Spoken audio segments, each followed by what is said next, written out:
So ஜென்ரலாக வந்து Tata group, நீங்கள் டிசிஎஸ் விட்டுடுங்க, நீங்கள் டாடா குரூப்பில் உங்களுக்கு ஒரு வேலை கிடைச்சிருக்கு அப்படின்னு சொன்னீங்கன்னாக்கா, இதுக்கு முன்னாடி இருந்த லீடர்ஸ்லாம் நான் சொல்லுவேன். நான் சொல்றது வந்து ஜேஆர்டி டாட்டாவாக இருக்கட்டும், இல்லைன்னா ரட்டன் டாட்டா அவர்களாக இருக்கட்டும், அவங்களாம் வந்து பார்த்தீங்கன்னாக்கா எம்ப்ளாயினுடைய பே வந்து பார்த்தீங்கன்னா ஓரளவுக்கு நார்மல், அந்த நார்மல் ரேஞ்சில் தான் கொடுப்பாங்க. ஆனால் எம்ப்ளாயினுடைய பெனிஃபிட்ஸ்ன்னு பார்த்தீங்கன்னா நிறைய பெனிஃபிட்ஸ் கொடுப்பாங்க. ரிட்டையர்மெண்ட் பெனிஃபிட்ஸ் கொடுப்பாங்க, சூப்பர் அனுவேஷன் கொடுப்பாங்க.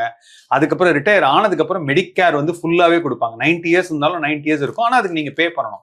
ஸோ ஜென்ரலாக வந்து நீங்கள் சொன்ன மாதிரி டாடா குரூப்பில் உங்களுக்கு ஒரு வேலை கிடைச்சிருச்சு அப்படின்னா பீப்புள் வில் கண்டினியூ. இதுதான் வந்து ட்ரெடிஷனாக இருந்துட்டு இருந்தது. அதே டைமில் வேலையை விட்டு தூக்குவாங்களா அப்படின்னாங்கன்னா டிசிஎஸ்ல வருஷம் வேலையை விட்டு தூக்கியிருக்காங்க. யாரை தூக்குவாங்க அப்படின்னு கேட்டிங்கன்னா, ரொம்ப நான் பர்ஃபார்மராக இருந்ததுன்னா அந்த நான் பர்ஃபார்மரை வருஷம் ரிமூவ் பண்ணுவாங்க. இது பாயிண்ட் நம்பர் 1.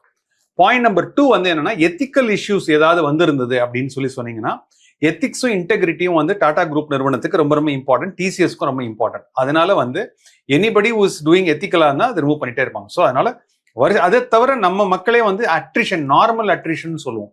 ஏன்னா டிசிஎஸ்ல ஒர்க் பண்ணா ஒரு பிளாங்க் செக் இருக்கிற மாதிரி. நீங்க வந்து ஒரு 5 வருஷம் ஒர்க் பண்ணிருக்கீங்க, 3 வருஷம் ஒர்க் பண்ணிருக்கீங்கன்னா உங்களை எடுத்துக்கிறதுக்கு ஆல் நெக்ஸ்ட் லெவல் கம்பெனிஸ், அது இன்ஃபோசிஸா இருக்கட்டும், விப்ரோவா இருக்கட்டும், ஹெச்சிஎல் டெக்னாலஜிஸா இருக்கட்டும், டெக் மஹிந்திராவா இருக்கட்டும், ஐபிஎம்ஆ இருக்கட்டும், ஆக்சென்ச்சரா இருக்கட்டும், காக்னிசன்டா இருக்கட்டும், எல்லாருமே வந்து நீங்க டிசிஎஸ்ல ஒரு 3 இயர்ஸ் ஒர்க் பண்ணீங்க, அதுவும் வந்து நல்ல ஹார்ட் கோர் டெக்னாலஜிஸ்டா இருந்தீங்கன்னா உங்களை வாங்கன்னு எடுத்துப்பாங்க.